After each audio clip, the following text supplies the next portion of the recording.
하나님 아버지, 우리 주 예수 그리스도로부터 오는 은혜와 평강이 이 자리에 계신 여러분과 함께 하시길 주님의 이름으로 축원합니다. 제 생각에 호세아만큼 불행한 선지자도 없을 것 같습니다. 보통 하나님의 선지자라고 한다면 굉장히 근엄하고 거룩하고 불같은 메시지를 던지는 그런 카리스마 넘치는 모습을 떠올리겠지만, 오늘 만날 호세아는 하나님의 명령 때문에 아주 기구한 운명을 걷게 되는 비련의 주인공 같습니다. 구약성경 호세아를 펼쳐보시면 1장 첫머리부터 기막힌 일들이 펼쳐집니다. 호세아의 가족에 관한 내용들이죠. 요약하면 이렇습니다. 북왕국 이스라엘의 선지자 호세아에게 어느 날 하나님의 명령이 떨어집니다. 1장 2절에 보면, 너는 가서 음란한 아내를 취하여 음란한 자식을 낳아라. 몸을 파는 여자와 결혼하라고 하는 말씀입니다. 가장 신성하고 아름다운 가정을 꾸리는 것이 인간의 가장 원초적인 행복 가운데 하나일 텐데, 호세아는 손가락질 받을 만한 가정을 꾸리게 됩니다. 그것도 하나님의 명령 때문에 그렇습니다.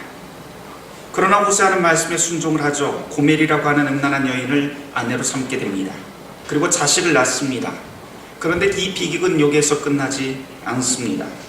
1장 4절부터 나오는 세 자녀의 이름을 보면 참 기가 막힙니다. 자식에게 좋은 이름을 지어주고 그 이름대로 참 잘 성장하라고 하는 것이 부모의 마음일 텐데, 이름도 마음대로 짓지 못합니다. 게다가 하나님이 직접 지어주신 그 이름은 도저히 납득할 수 없는 이름들입니다. 첫째 아들의 이름은 이스라엘입니다. 그런데 그 뜻은 하나님이 망하게 했다라고 하는 뜻입니다. 둘째 딸은 로루하마입니다. 그런데 그 뜻은 또한 결코 용서하지 않겠다라고 하는 뜻입니다. 셋째는 아들인데 로암미입니다. 그 뜻은 내 백성이 아닌 자식이라고 하는 뜻입니다. 세 자녀 모두 다 그 이름을 다 통틀어 보면 모두 다 자식이 아니다, 내다버릴 자식이다, 뭐 이런 뜻 정도 될 것 같습니다. 어떤 부모가 자기 자녀에게 이런 이름을 지어줄까요? 기막힌 일은 아직도 남아있습니다. 우리 전래동화 선녀 나무꾼을 보면, 제 아무리 선녀라고 해도 아이 셋을 낳으면 하늘로 올라가는 것을 포기하는 게 그게 정상인 것 같은데, 호세아 아내 이 고멜은 자식을 3명 낳고 또 계속 음행하다가 가출을 해버립니다. 이것도 고칼 노릇인데 하나님의 명령에 또 임하죠. 3장 1절부터 보면 이렇게 속이 터져버리는 호세아에게 하나님께서 뭐라고 하냐면, 고멜을 다시 데리고 와서 사랑하며 살라고 또 명령을 하십니다. 이 명령을 받은 호세아의 마음은 어떠했을까요? 아마 죽고 싶었을 것입니다. 그러나 이번에도 호세아는 남의 여자가 된 그 고멜을 다시 데리고 와서 아내로 삼습니다. 그것도 그냥 데려온 것이 아니라 값을 치르고 그렇게 데려옵니다. 여기까지만 보면 참 이해하기가 어렵습니다. 어떻게 하나님께서 당신의 그 선지자에게 이런 명령을 내리실까요? 음란한 여인은 공개적으로 돌로 쳐 죽이는 것이 그 당시 율법이 명하는 것입니다. 그런데 하나님은 그런 사람을 아내로 삼고 사랑하라고 명령하십니다. 모세의 율법에는 역행하는 그런 말씀이죠. 그런데도 불구하고 하나님께서는 죽어마땅한 사람을 사랑하라고 하십니다. 우리는 이처럼 도저히 이해할 수도 그리고 받아들일 수도 없는 하나님의 명령을 대할 때 우리의 작고 좁은 그 머리로는 이해할 수 없어서 너무 성급히 판단을 내리기도 합니다. 마치 성경에 보면 요나처럼, 하나님, 이거는 아니지 않습니까? 어떻게 나에게 이런 일을 시키실 수 있습니까? 하면서 하나님께 따져도 보고 이것도 안 되면 대들기도 해봅니다. 그런데 여러분, 이 말씀을 통해서 하나님은 과연 우리에게 무슨 말씀을 하고 싶으신 것일까요? 이 지점에서 하나님과 우리의 입장을 좀 바꿔보려고 합니다. 이제는 우리의 관점이 아니라, 우리의 감정이 아니라 하나님 편에서 과연 무슨 말씀을 하고 싶을까라고 하는 생각으로 성경을 다시 읽어봅니다. 그러면 전혀 다른 메시지가 이 안에 숨겨져 있습니다. 하나님께서 지금 우리에게 들려주는 이 불행하고 이해할 수 없는 이 이야기는 가망 없는 고멜에 대한 이야기가 아니라 가망 없는 이스라엘 백성에 대한 이야기이고, 선지자 호세아의 이야기가 아니라 가망 없는 우리를 끝까지 사랑하며 기다리신다는 하나님 자신의 자비로운 선언으로 이 성경을 읽어 내려갈 수가 있습니다. 호세아의 이야기는 2800년 전 하나님을 떠난 이스라엘 백성들에 대한 이야기로 그치지 않습니다. 우리의 이성의 판단으론 정말 가망 없는 이 땅, 이 대한민국, 가망 없는 이 한국교회, 가망 없는 우리 자신을 향한 하나님의 메시지로 들립니다. 대통령 탄핵을 통해서 드러났듯이 가망 없는 우리나라의 정치, 돈과 권력을 따라 움직이는 대기업, 정경유착, 이제는 더 이상 봉합될 것 같지 않은 세대 간의 갈등, 교회를 자기 호주머니의 동전 정도로 알고 세습을 일삼는 교회 지도자들의 위선, 복음은 사라지고 종교의 이름으로 약한 사람들을 옥죄고 있는 교회, 생명의 문제를 정치 문제로 왜곡시켜서 지난 3년 동안 금기어가 되어버렸던 세월호, 이 모든 것들이 고멜처럼 가망 없는 우리의 슬픈 자화상입니다. 이런 모습만 본다면 우리는 정말 가망 없습니다. 하나님 역시 이런 우리의 모습을 정말 가슴 아프게 다루십니다. 하나님은 패역한 것, 불의한 것을 그냥 놔두지 않습니다. 덮어두고 용서하겠다 그렇게 말씀하지 않습니다. 패역한 현실을 직시하고 그의 상한 진노를 거두지 않는 것이 또한 하나님의 방법입니다. 그러나 하나님의 이 진노는 자기 백성을 고통에 빠뜨리고 멸망시키는 데 그 목표가 있지 않습니다. 그 반대입니다. 하나님의 심판과 그 진노는 언제나 우리에게 회개와 회복을 촉구한다는 것을 우리는 잊지 말아야 됩니다. 슬기가 설교 시간에 자기 이야기 하지 말라고 그랬는데 슬기의 진노를 무릅쓰고 제가 이야기를 해야겠습니다.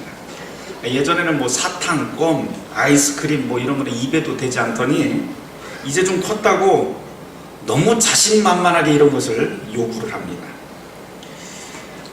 어느 날인가 마트를 갔는데요, 엄마한테 너무 당당하게 엄마 아이스크림 사주세요 그러면서 딱 그래요. 안 된다고 엄마가 그래요. 그런 거 자꾸 먹으면 이빨 썩는다고 안 사준다고 했더니 엄마 미워 이것부터 시작을 해서 삐지고 난리가 났습니다. 근데 여러분이라면 어떻게 하시겠습니까? 아이 그래 했다, 너 먹고 싶은 거 다 펑펑 먹으라 하면서 사줄 부모는 세상에 없습니다. 몸에 안 좋은 것 먹지 못하게 한다는 것을 모든 성인들은 다 상식으로 알고 있지만 요 꼬맹이는 잘 모릅니다. 슬기가 계속 때를 쓰자 엄마가 찍소리 못하게 한 소리를 했습니다.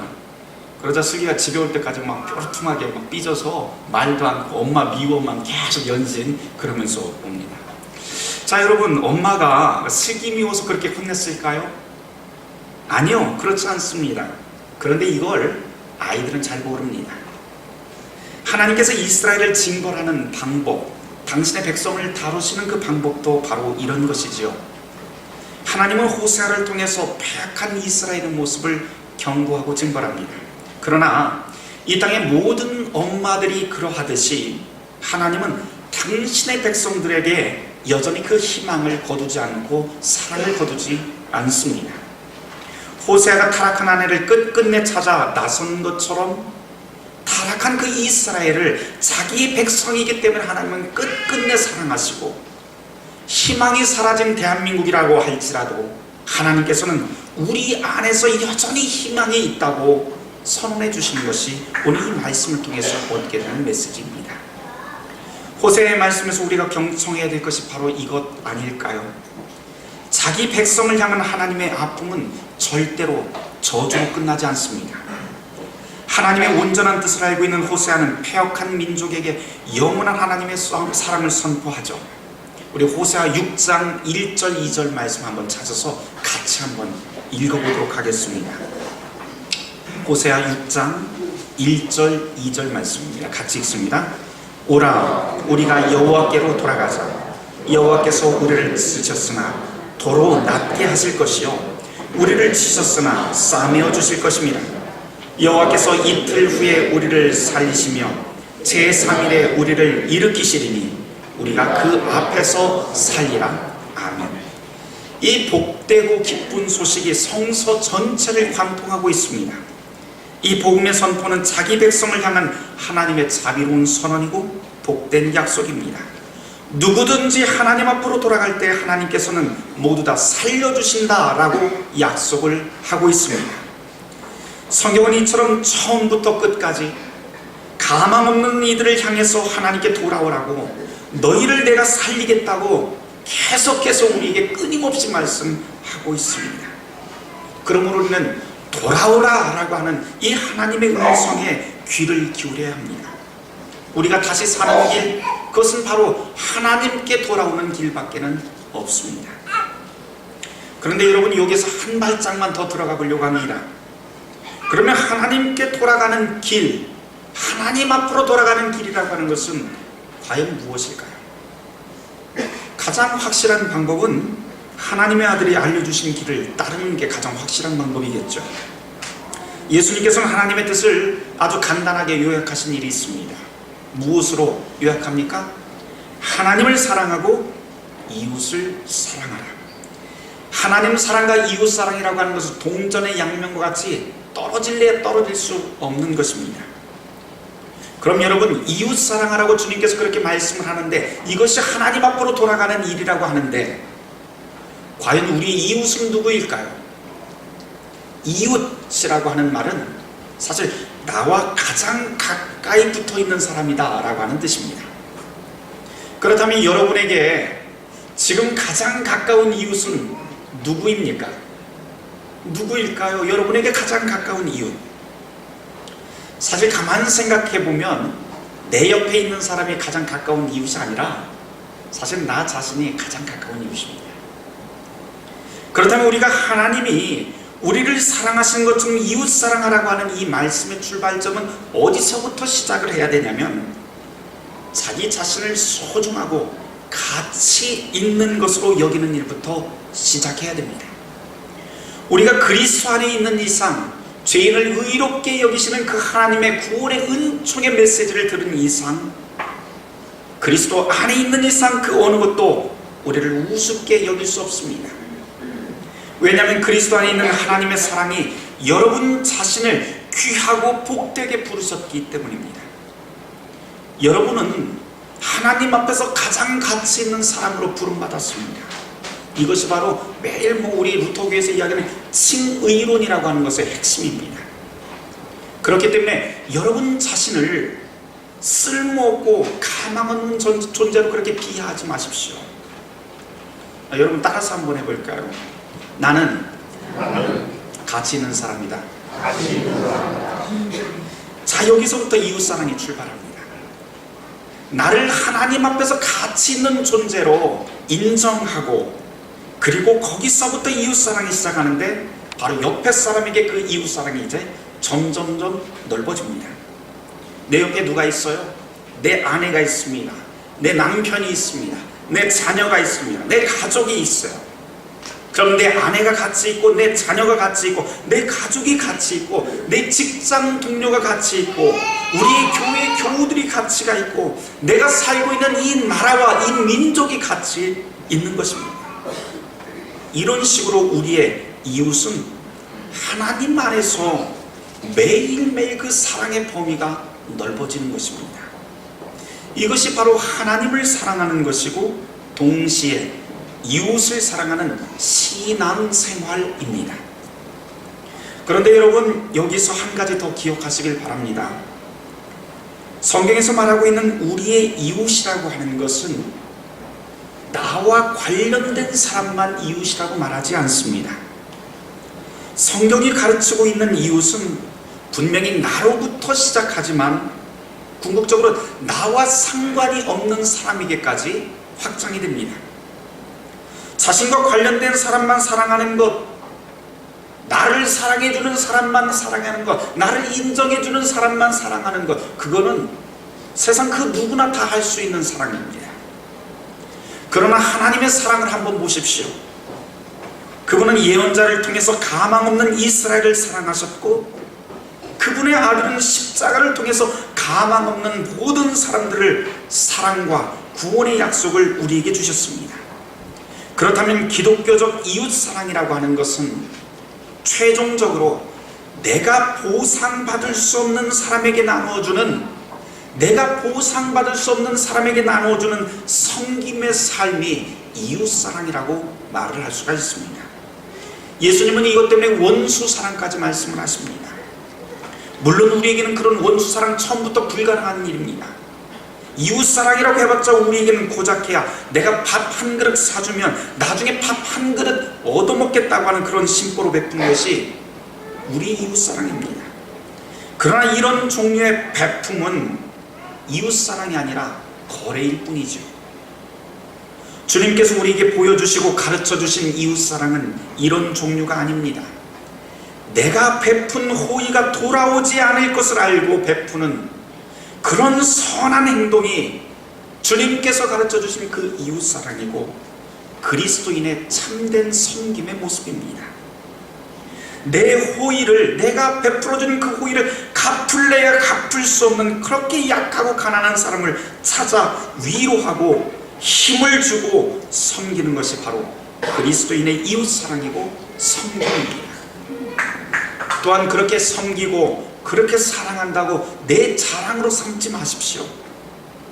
내 자랑으로 삼을 것이 아니라 이웃의 절망을 희망으로 바꾸고 절망에 빠진 사람의 눈물을 닦아주면서 당신이야말로 참으로 가치 있는 사람입니다.